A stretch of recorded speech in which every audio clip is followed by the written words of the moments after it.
Hello everyone, তো আজকে তোমাদের সাথে একটা স্বাস্থ্যকর ব্রেকফাস্ট রেসিপি তোমাদের সাথে শেয়ার করতে চলে এলাম বাচ্চাদের জন্য। তো আমি কুট্টিকে যেভাবে আর কি ওটস রান্না করে খাওয়াই, তো সেটাই তোমাদের সাথে শেয়ার করতে চলে এলাম। তো তোমরা দেখতেই পেলে এখানে প্লেন ওটস নিয়েছি। তো এই ওটসটাকে না আমি একটু ড্রাই রোস্ট করে গুঁড়ো করে নিই। তো গুঁড়ো করে নেওয়ার পরে যে পাউডারটা থাকে, তো সেই পাউডারটা দিয়ে কিন্তু আমি ওকে ব্রেকফাস্ট বলো বা সন্ধ্যেবেলা বলো ওকে একটু বানিয়ে দিই। তো কীভাবে বানালাম দেখো, প্রথমে কিন্তু এখানে ওর পরিমাণ মতো এখানে 3 চামচ আমি জলের মধ্যে ওটস দিয়ে দিলাম। তো একটু সামান্য ফুটে এলে তার মধ্যে কিন্তু একটু দিয়ে দিলাম মিশ্রি। তো তোমাদের বাচ্চাকে 6 মাসের পর থেকে তোমরা এটা খাওয়াতে পারো, কিন্তু মিশ্রিটা তখন আর দেবে না। তো ওর যেহেতু 13 মাস হয়ে গেছে, তো ওই জন্য কিন্তু এখন একটু খাবারে ওর মিশ্রি আমি দিই। আর এখানে দেখো কাজু আর কিশমিশ গুঁড়ো করে রেখেছিলাম বাড়িতে, সেটাই কিন্তু একটু দিয়ে দিয়েছি।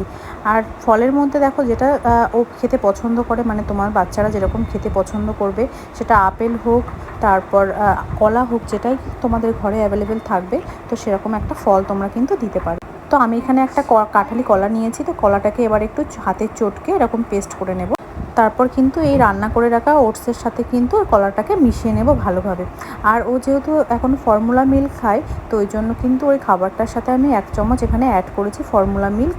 তো কেমন লাগলো তোমাদের এই রেসিপিটা অবশ্যই কিন্তু কমেন্ট বক্সে জানিও। আর যদি তোমরা এরকম আরও ভিডিও দেখতে চাও, তাহলে অবশ্যই কিন্তু কমেন্ট বক্সে জানিও। আমি অন্যান্য ভিডিও দেওয়ার চেষ্টা করব। তো সবাই ভালো থেকো, সুস্থ থেকো, ধন্যবাদ।